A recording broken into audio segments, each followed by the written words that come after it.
إن الحمد لله نحمده ونستعينه ونستغفره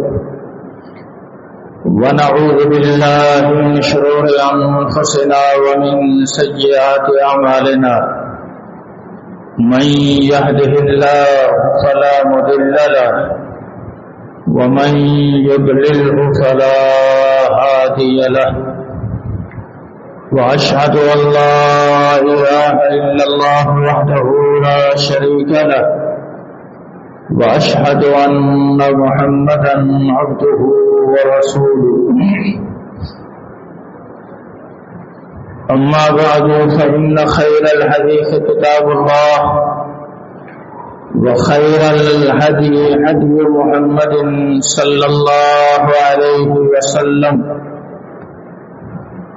وشر الأمور محدثاتها وكل محدثة بدعة وكل بدعة ضلالة وكل ضلالة في النار أما بعد فأعوذ بالله السميع العليم من الشيطان الرجيم رب اشرح لي صدري ويسر لي أمري واحلل عقدة من لساني يفقهوا قولي سبحانك لا علم لنا إلا ما علمتنا إنك أنت العليم الحكيم رب أعوذ بك من همزات الشياطين وأعوذ بك رب أن يحضرون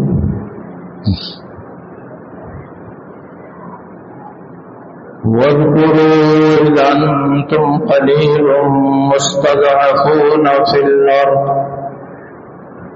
تخافون أن يتخطفكم الناس فآواكم وأيدكم بنصره ورزقكم من الطيبات لعلكم تشكرون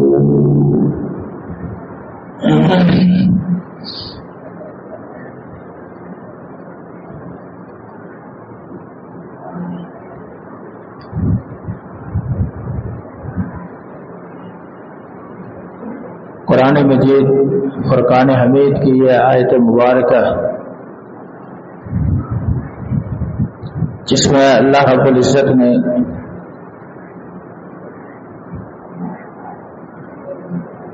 پوری مکی زندگی اور اس مکی زندگی کے اندر جب آپ نے دعوت توحید کا آغاز کیا اور لوگوں کو ایک اللہ کی طرف بلایا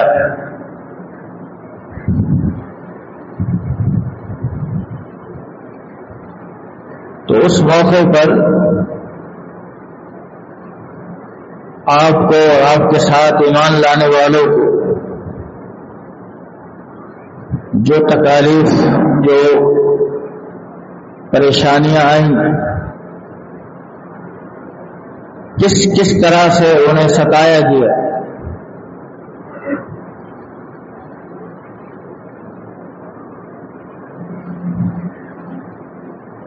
انہیں گھر سے بے گھر ہونا بھی پڑا انہیں مارے بھی کھانا پڑی ان پر مصائب بھی ڈالے گئے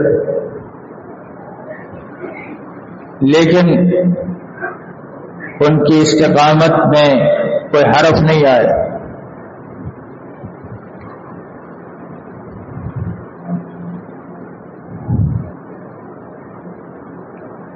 اللہ کے رسول صلی اللہ علیہ وسلم اسی مکی دور میں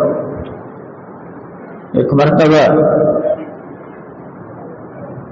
بیت اللہ سے پشت لگائے ہوئے ٹیک لگائے ہوئے بیٹھے ہوئے تھے تو جو گنے چنے افراد تھے اسلام لانے والے ان میں سے کسی نے کہا کہ اب کفار کا ظلم بہت بڑھ گیا ہے اور پریشانی کی شکایت ہے. کوئی اور آیا، اس نے اپنی پریشانی بیان کی۔ آپ نے جب ان تمام کی باتیں سنی تو آپ ٹیک لگائے ہوئے تھے، آپ نے ٹیک ہٹا دیا اور فرمایا ام حسبتم ان تدخلوا الجنہ ولما یأتکم مثل الذین خلوا من قبلکم مستهم البأساء والضراء وزلزلوا حتى يقول الرسول والذين آمنوا معه متى نصر الله الا ان نصر الله قریب۔ فرمایا تم نے یہ سمجھ لیا ہے کہ تمہیں جنت میں داخل کر دیے جاؤ گے، تم جنت میں چلے جاؤ گے۔ وَلَمَّا يَأْتِكُمْ مَثَلُ الَّذِينَ خَلَوْا مِنْ قَبْلِكُمْ، اور اب تک تم پر ایسی مثالیں نہیں آئیں جو سابقہ لوگوں پر اسلام قبول کرنے کے نتیجے میں جو واقعات ان کے ساتھ گزرے ہیں، ایسے معاملات تمہارے ساتھ نہیں آئے۔ مستهم الباسا، انہیں بھوک سے بھی ستایا گیا، والضراء، انہیں مارا پیٹا گیا، حتیٰ کہ فرمایا کہ انہیں ان کے جسم کو لوہے کی کنگھیوں سے کھرچا دیا، گوشت الگ ہو گیا اور ہڈی الگ ہو گئی۔ ایک زندہ آدمی کا جسم سے گوشت الگ ہو جائے اور ہڈی نظر آنے لگ جائے، کیا تکلیف کا عالم ہوگا۔ فرمایا کہ یات الرجل، ایک آدمی، یؤت الرجل، ایک آدمی کو لایا جاتا، فیوضع علی راسہ، اور اس کے سر پر ایک آرا رکھا جاتا اور پھر اس آرے کو چلایا جاتا ہے۔ ایک زندہ آدمی پر یہ آرا چلایا جائے، کیا اس کو تکلیف کا عالم ہوگا۔ اور وہ بیچارہ اس طرح اللہ کے راستے میں شہید ہو جاتا۔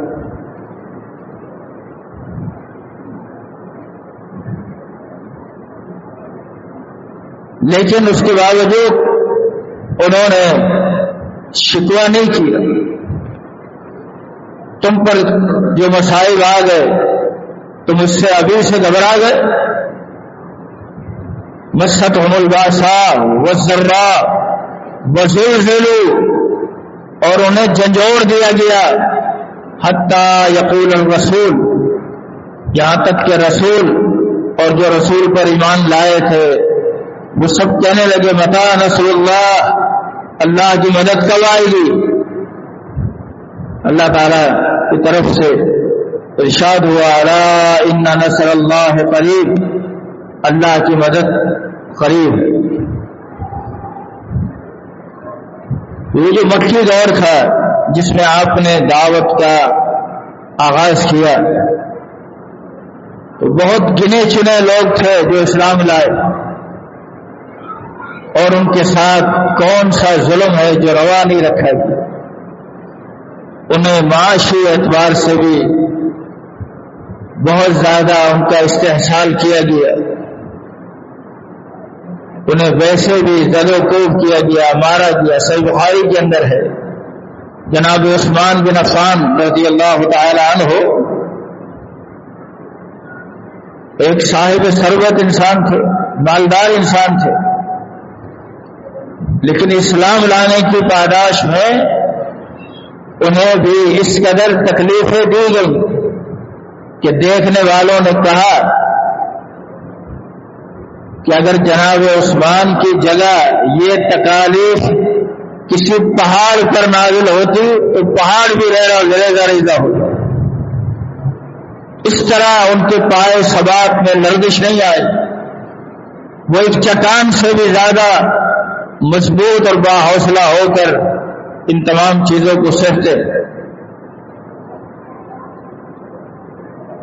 ایک طرف یہ مکی زندگی تھی، اس کی آزمائشیں تھی، اس کی پریشانیاں تھیں، دوسری طرف پھر ہجرت مدینہ ہے، پھر مدینہ کے اندر انصار نے مہاجرین کے ساتھ جو ایک مثالی رشتہ کیا اور جس طرح ان کا ساتھ دیا، ایمان کو اور اہل ایمان کو جگہ دی، وہ بھی ایک مثالی معاملہ ہے۔ اس کو بھی اللہ تعالیٰ نے اس آیت کے اندر بیان کیا۔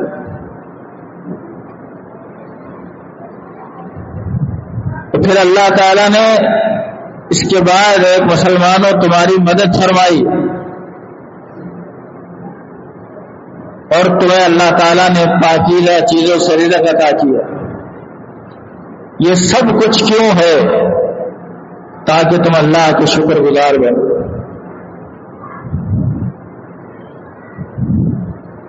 وَاذْكُرُوا، یاد کرو اے مسلمانوں، اس وقت کو یاد کرو، اِذْ أَنْتُمْ قَلِيلٌ مُسْتَضْعَفُونَ فِي الْأَرْضِ، جب تم تھوڑی تعداد میں تھے، تخافون، جب تمہاری تعداد تھوڑی تھی اور تمہیں زمین کے اندر کمزور سمجھا گیا۔ یہاں بھی قرآن کا اسلوب دیکھیں، قرآن کی فصاحت و بلاغت دیکھیں۔ یہ نہیں کہا کہ جب تم کمزور تھے، یہ نہیں کہا جب تمہیں کمزور سمجھا گیا۔ اس کا مطلب یہ ہے کہ مسلمان کمزور نہیں ہوتے۔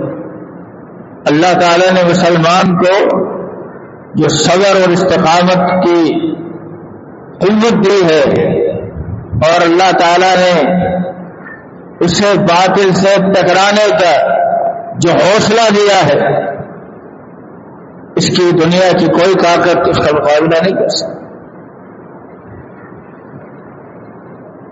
تمہیں کمزور سمجھ لیا گیا تھا۔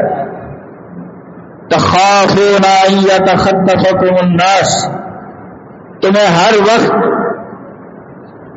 یہ خوف رہتا تھا کہ کہیں کوئی تمہیں نقصان نہ پہنچا دے۔ فآواکم، اللہ تعالیٰ فرماتا ہے بس اس نے تمہیں جگہ دی، مدینہ جیسی بستی کے اندر، قریہ کے اندر تمہیں بسایا۔ وَأَيَّدَكُمْ بِنَصْرِهِ، اور اللہ نے اپنی خاص تائید کے ساتھ تمہاری مدد فرمائی۔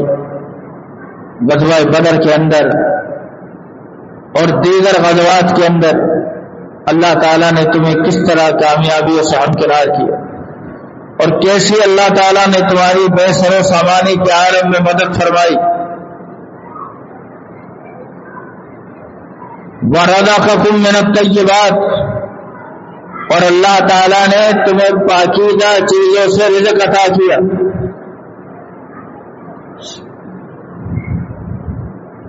جہاں کبھی کچھ نہیں تھا،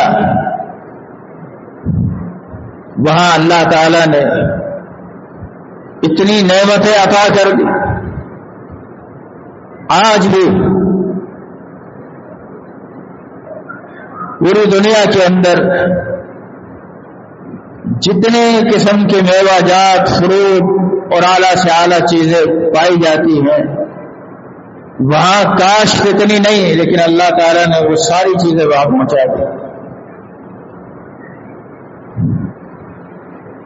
وَرَزَقَكُم مِّنَ الطَّيِّبَاتِ لَعَلَّكُمْ تَشْكُرُونَ، تاکہ تم اللہ کے شکر گزار بنو۔ جب اللہ تعالیٰ نے مکہ سے اس طرح ستائے ہوئے لوگ جب مدینہ پہنچے، تو مدینہ کے اندر انصار نے ان کا استقبال کیا،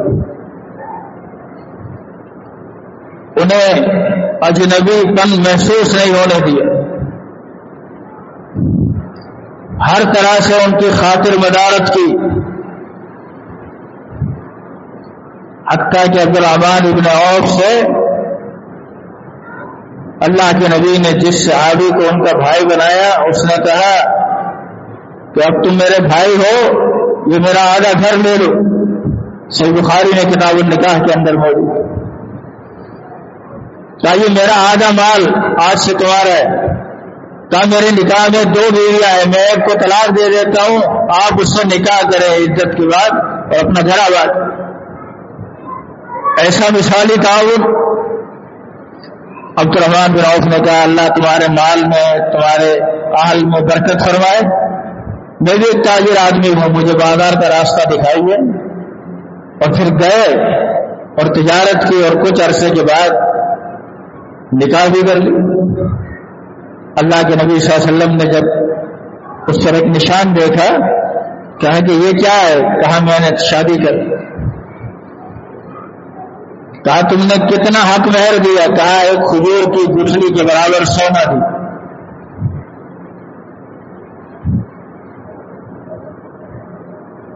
تو انصار نے مہاجرین کا اس طرح سے ساتھ دیا اور انہیں اپنے پاس رہنے کو جگہ دی۔ اللہ تعالیٰ نے بھی ان پر انعامات کی بارش کی، اور انہوں نے بھی پھر جو اللہ کی بندگی کا حق تھا وہ حق ادا کیا۔ پھر تو فتوحات کا سلسلہ چل نکلا۔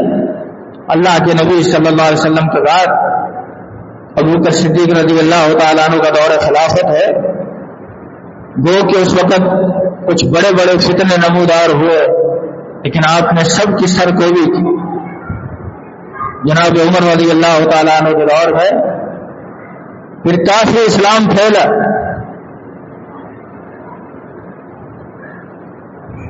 22 لاکھ مربع میل تک اسلام پھیلا۔ تو جناب عثمان بن عفان کا دور خلافت جو 12 سال پر مشتمل ہے، 6 سال کے اندر اللہ نے اس میں بھی بڑی فتوحات سے نوازا، اور علاقے پر علاقے فتح ہو رہے تھے۔ اور جب علاقے پر علاقے فتح ہوتے تھے تو وہ کوئی جشن نہیں مناتے تھے، اللہ کا شکر ادا کر۔ قرآن مجید نے سورۃ النصر کے اندر اس حقیقت کو بیان کیا۔ بسم اللہ الرحمن الرحیم، اذا جاء نصر اللہ، جب اللہ تعالیٰ کی مدد آ گئی، والفتح، اور اللہ تعالیٰ نے مکہ جیسی عظیم الشان فتح سے ہمکنار کیا، برائت الناس، تو پیغمبر آپ دیکھیں گے، برائت الناس، آپ لوگوں کو دیکھیں گے، یدخلون فی دین اللہ، کہ وہ اللہ کے دین کے اندر فوج در فوج داخل ہو رہے ہیں۔ فتح مکہ کے بعد جب یہ فتوحات کا سلسلہ جاری ہوا تو پھر اسی طرح مسلمان بھی تیزی سے پھیلتے گئے۔ اسلام کے اندر لوگ فوج در فوج داخل ہوتے رہے، گروہ کے گروہ، قبائل کے قبائل اسلام میں داخل ہوتے رہے۔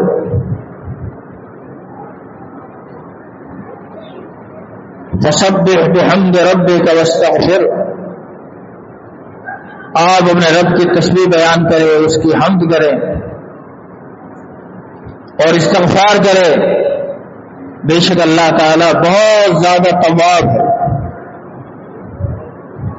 تو اللہ تعالیٰ اگر فتح سے ہمکنار کرے تو پھر اس کے کچھ تقاضے ہیں۔ وہ تقاضے یہ نہیں جیسے ہم آج کل دیکھتے ہیں، بلکہ اس زمین کا حصہ جسے ہم پاکستان کہتے ہیں، یہ بھی اپنے اندر ایک تاریخ رکھتا ہے۔ اور اس کی تاریخ کیا ہے کہ بر صغیر کے اندر 2 قومیں، ایک مسلمان اور دوسری ہندو، یہ 2 بڑی قومیں آباد تھی۔ دونوں کے اندر آئے دن اس طرح کی لڑائی جھگڑے معاملات ہوتے۔ بقرعید کا موقع آ گیا، کسی نے گائے ذبح کی، اس پر لڑائی ہنگامہ،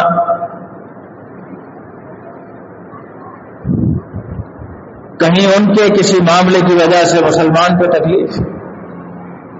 بالآخر دو قومی نظریے کا ایک خاکہ پیش کیا گیا کہ یہ دونوں قوم، ان کے طور طریقے، ان کی خوشی و غمی، ان کی عادات، ان کے ثقافت اور ان کے دینی معاملات سب ایک دوسرے سے یکسر مختلف ہیں. لہذا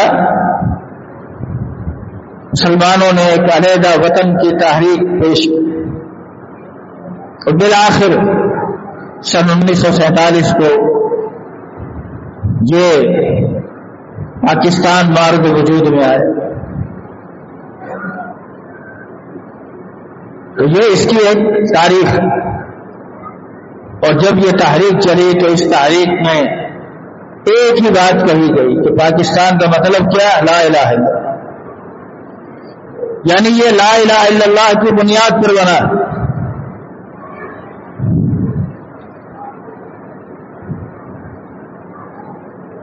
ان حالات کو جو بر صغیر میں پائے جاتے تھے اس وقت، جو لڑائی جھگڑے جو معاملات ہوتے تھے،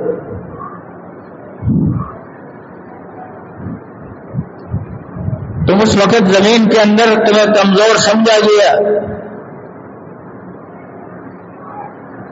ہر طرف اس طرح کے معاملات اور چپلشیں ہوتی رہتی. اللہ تعالیٰ نے تمہیں ایک خطہ دیا، ایک جگہ دی. صحابہ وَأَيَّدَكُمْ بِنَصْرِهِ، اللہ نے تمہاری خاص مدد فرمائی. وَرَزَقَكُم مِّنَ الطَّيِّبَاتِ، اللہ تعالیٰ نے تمہیں پاکیزہ چیزوں سے رزق عطا کیا. قدرتی وسائل کے اعتبار سے اللہ نے اس ملک کو اتنا مالا مال کیا ہے کہ لوگ یہ بات کہنے پر اور لکھنے پر مجبور ہیں کہ پاکستان کو اللہ نے اتنے قدرتی وسائل دیے ہیں کہ یہ ایک سونے کی چڑیا ہے. اتنے اللہ نے ان کو قدرتی وسائل سے بھرپور کیا.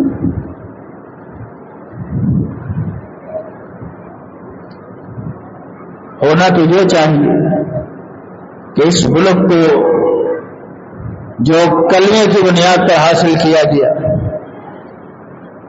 اس ملک میں اللہ اور اس کے رسول صلی اللہ علیہ وسلم کے قانون کو نافذ کرے، اسلام کی بالادستی ہوتی. اللہ کے رسول صلی اللہ علیہ وسلم نے جب مکہ فتح کیا تو مکہ فتح کرنے کے بعد آپ نے جناب علی رضی اللہ تعالیٰ عنہ کو ایک لشکر دیا اور کہا علی جا کر پورے مکے کا سروے کرو، لا تدع تمثالا الا تمسا ولا قبرا مشرفا الا سویتہ. اے علی جاؤ اور جا کر دیکھو، تمہیں جہاں کہیں کوئی تصویر نظر آئے تو اسے مٹا دو. اگر کوئی قبر زمین سے اونچی نظر آئے، کوئی قبہ نظر آئے، اسے برابر کرو.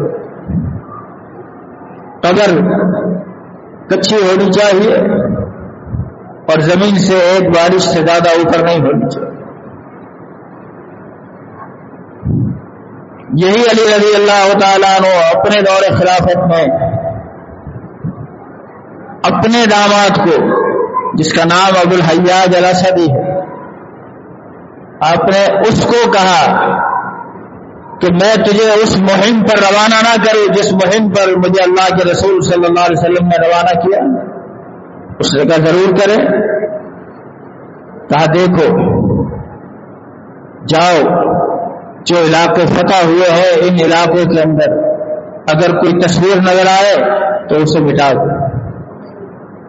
کوئی زمین سے اوپر کوئی قبہ نظر آئے، کوئی مدار نظر آئے کوئی قبر اونچی نظر آئے اس کو برابر کرو. اس اسلام کے نام پر، اس دین کے نام پر یہ خطہ حاصل کیا گیا. آج 80 سال کا عرصہ گزر چکا، کوئی تھوڑا عرصہ نہیں. اس 80 سال کے اندر ہم دیکھیں کہ ہم نے کس قدر اللہ اور اس کے رسول کے احکامات کو اس ملک میں نافذ کیا. ملک میں نافذ کرنا تو بہت بڑی بات ہے نا، یہ بڑی سطح کا کام ہے. ہر کوئی یہ بات کہہ کر کہ یہ کام تو فلاں کا ہے اپنی جان چھڑا لے، صحیح ہے، لیکن تمہارے اپنے 5-6 فٹ کے وجود پر تو تمہارا اختیار ہے. تمہارے اپنے گھر کی 4 دیواری پر تو تمہارا اختیار ہے. تم نے اپنے گھر میں کتنا اسلام نافذ کیا، تم نے اپنے آپ پر کتنا اسلام نافذ کیا.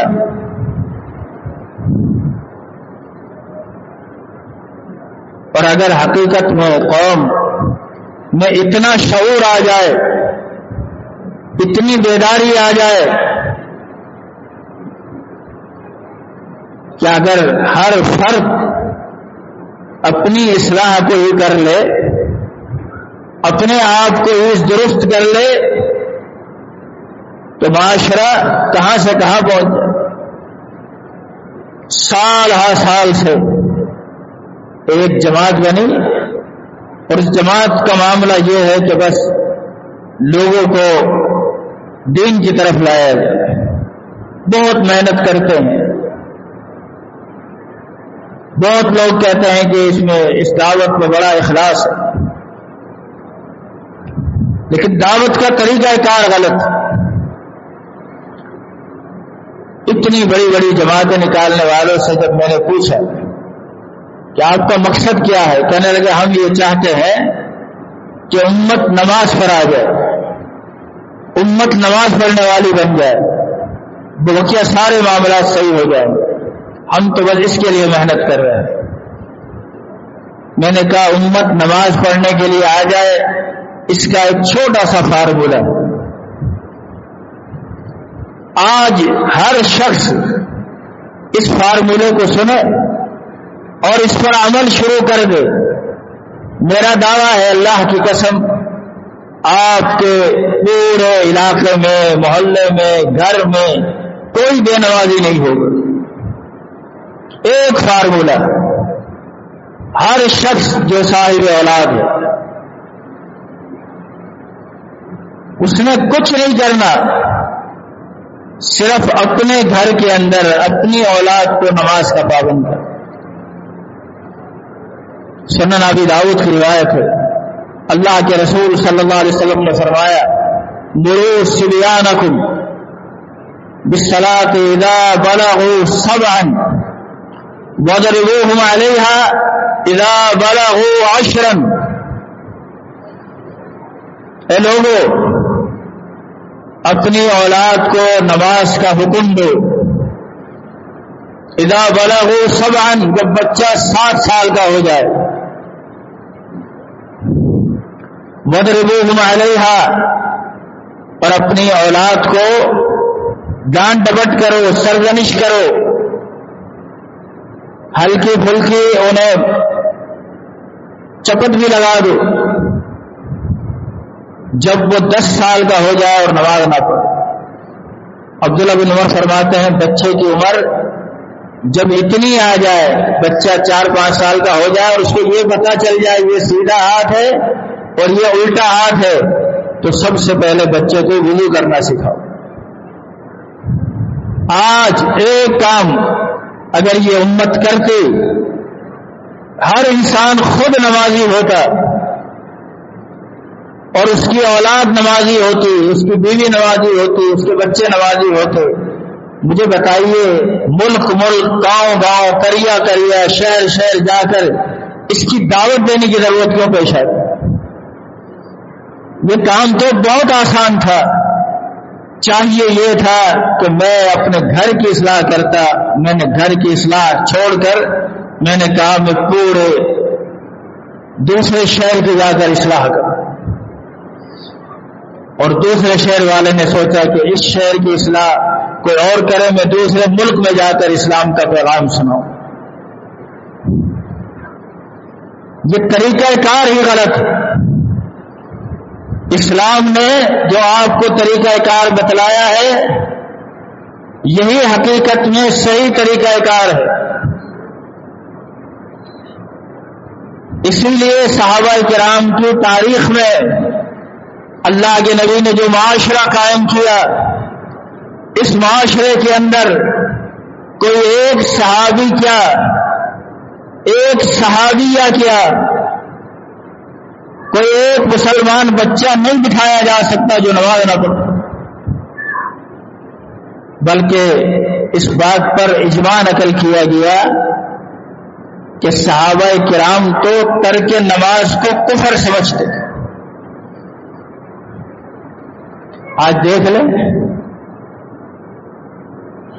کتنے لوگ ہیں جو اپنی اولاد پر اس وجہ سے آپ کو برا لگا، آپ اپنے اولاد سے خفا ہو گئے کہ اس نے نماز نہیں پڑھی۔ بچہ اگر اسکول نہ جائے تو باپ کی پیشانی پر بلا آ جاتا، میرے پاس حرام کے پیسے، ٹیوشن نہیں کیا، اس کو سنا دی، ہم اتنی خون پسینے کی کمائی سے کماتے ہیں، پیسے کماتے ہیں، پیسے کوئی درختوں کے تو لگے ہیں، وہ 5,000 فیس دے رہا ہے، دینی پڑ رہی ہے، وہاں 3,000 فیس دینی پڑ رہی ہے۔ اس بات پر اتنا غصہ ہے، بچہ نماز نہ پڑھے، ابھی بچہ ہے، ابھی اس پہ کون سی نماز فرض ہو؟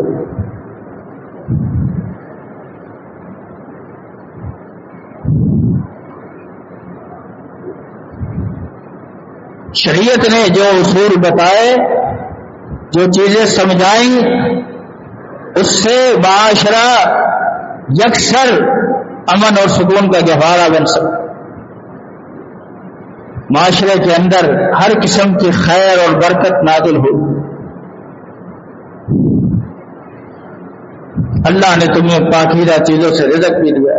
مدینہ کی ایک وقت میں حالت کیا تھی، اور ایک وقت ایسا بھی آیا کہ اللہ کے نبی نے دعا کی، اے اللہ ان مدینہ والوں میں بھی برکت فرما، اے اللہ اللہم بارک لہم، اے اللہ ان میں برکت عطا فرما، اللہم بارک، اے اللہ برکت عطا فرما فی ساعنا و مدنا، مد اور سا یہ پیمانے ہیں، فرمایا ان پیمانوں میں بھی برکت عطا فرما۔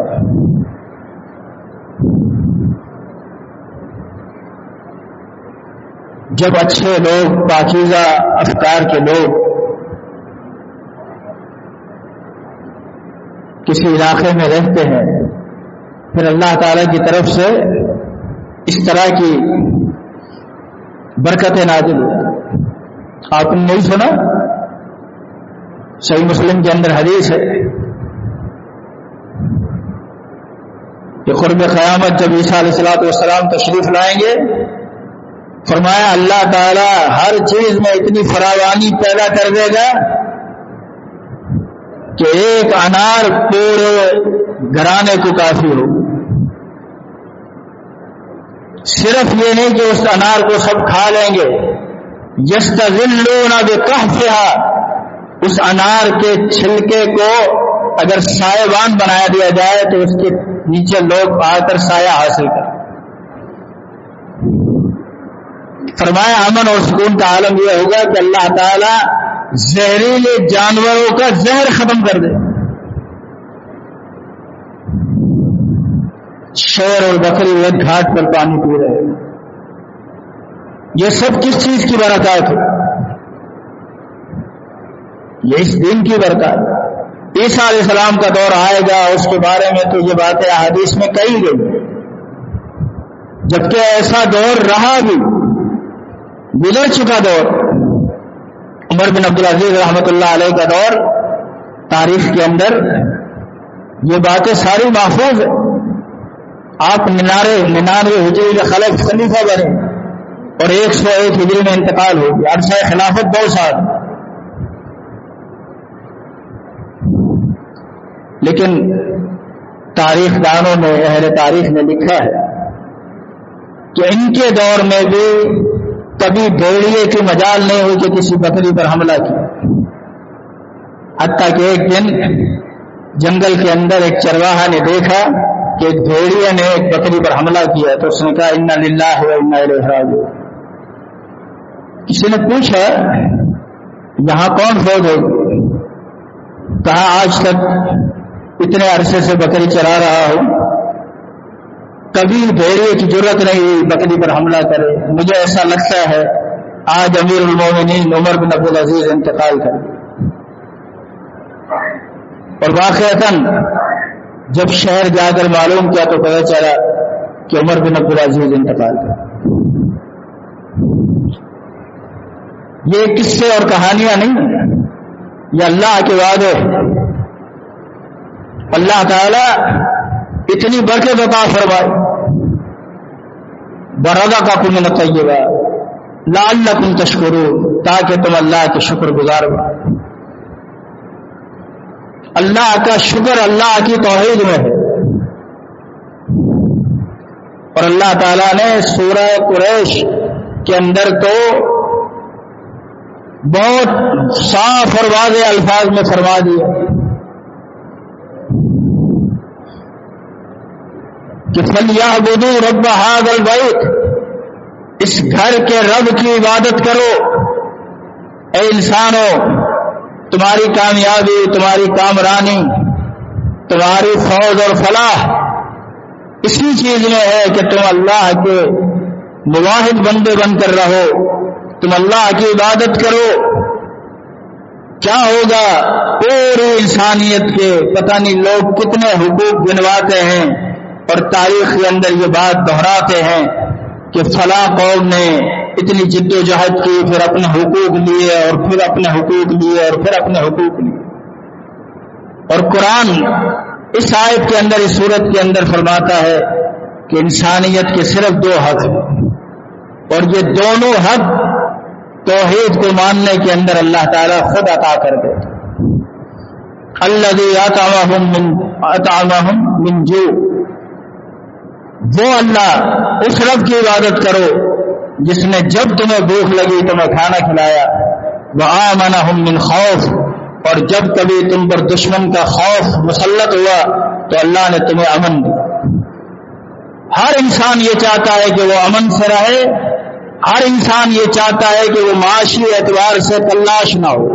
یہ دو حق ہیں انسانیت کے، اور یہ دونوں حق سورہ قریش کے اندر بتا دیا گیا۔ فَلْيَعْبُدُوا رَبَّ هَذَا الْبَيْتِ، اس گھر کے رب کی عبادت کرو۔ یہ دونوں حق اللہ تمہیں دے رہا ہے۔ اللہ رب العزت اس نقطے کو سمجھنے کی توفیق عطا فرمائے۔ اقول قولی ھذا واستغفر اللہ۔